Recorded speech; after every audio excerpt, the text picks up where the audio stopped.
when I'm reading through Exodus once again,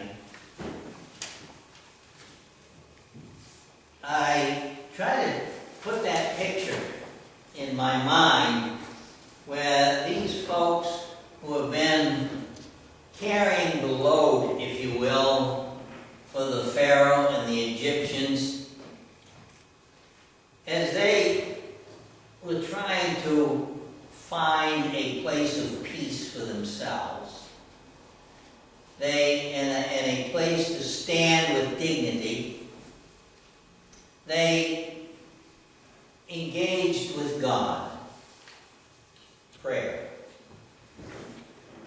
And God sends Moses to them. And if you picture it, they're on the side of a very big, I'd call it a river. Some say it's the Red Sea.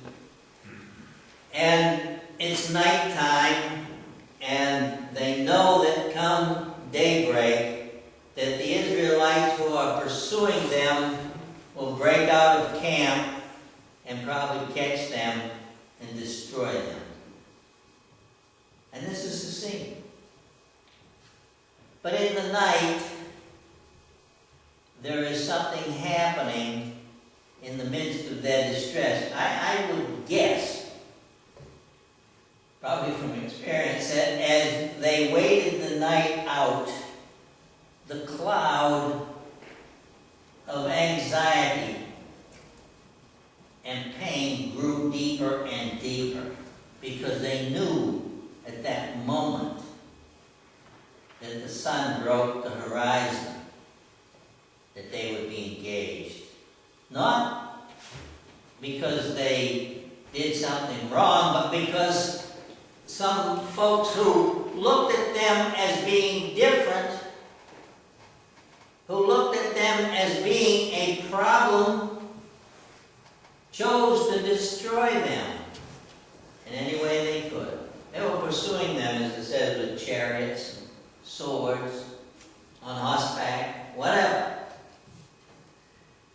Daybreak. And Moses had been listening to God, and he put his hand out over the sea, over the river. And to me, that in itself is a form of prayer. It's no different than falling on your knees or looking up at the clouds or anything else that we do as we enter into a time of prayer.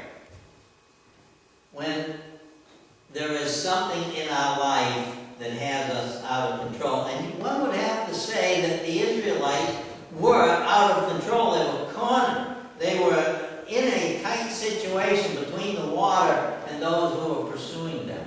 No place to go.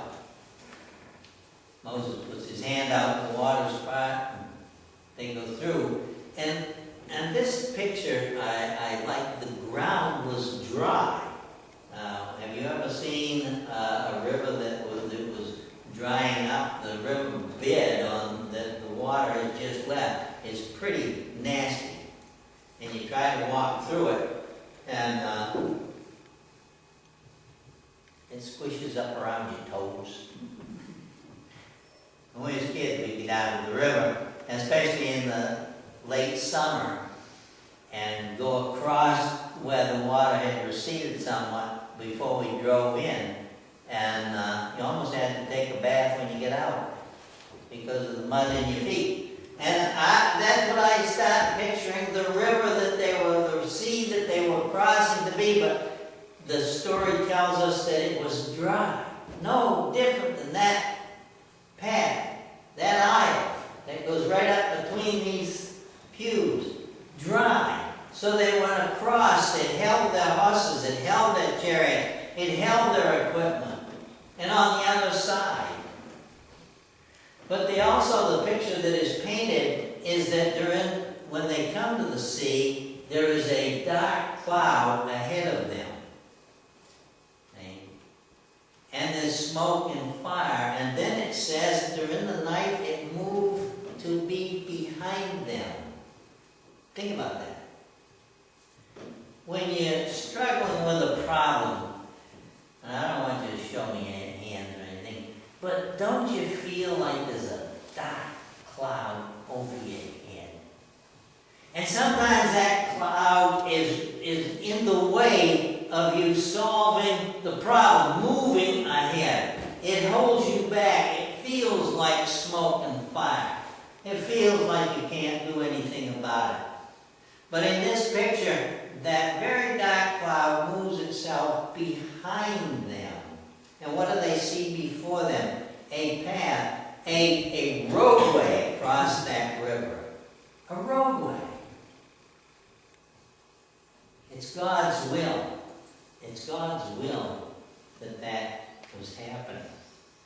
And it was God's will that that darkness be turned to light and it hold back those who were pursuing them. An interesting picture. I read a guy's diary. He was a waist gunner on I think he said the B-17s, flying out over Germany in that area. And they were going out over France this particular day. And his diary read, I put on my flak jacket and I made myself as small as possible. Sometimes when you know that there's trouble, don't you feel like you're shrinking? And in his diary, it said that the plane got shot down behind enemy lines and he escaped being captured. And what he did, he went, and I like the picture that he painted because it reminded me so much of what was happening to the Israelites. He wandered through the woods at night, and in the middle of the night, he came to a river, and the Allied forces were on one side and the enemy on the other. And he walked down the river, he found a bridge, and he walked across the bridge to safe haven. They found him and took him back. Well, anybody who's been in the military knows that no matter what kind of a problem you've been in, you're going to go through debriefing. They want to know. And buck up and tell us about it. And so the next morning they had Jack in debriefing, and he said, I walked across the bridge just about 2 miles from here down the river. They said there's no bridge there. Now, yes, there is. No, there isn't. They take Jack, put him in the Jeep, and they take him down the river so he can show them the bridge. They couldn't find the bridge. There was none. None at all. And he swore, and I believed him, that God put that bridge before him. God parted the seas before the Israelites. Reading through this, I can't help but think how many times in our life journey we find ourselves in those situations. And when it seems like the water is too deep, the cloud is too dark, and the mission is too heavy, we just can't go on. And it is that time that we revert to something we call prayer. And it's funny, but we can give at that time. We struggle right up to that moment. We know we're in control. When we finally find that we're not in control any longer, we give it over to God. What happens? The light shines through. The answer comes. The mission is before us. The safety is there. The waters part. We are in a situation in this country. And we recognize this day that there is a dark cloud over this country. And it's because, no different than the Egyptians following the Israelites, there are people out there to destroy what we have.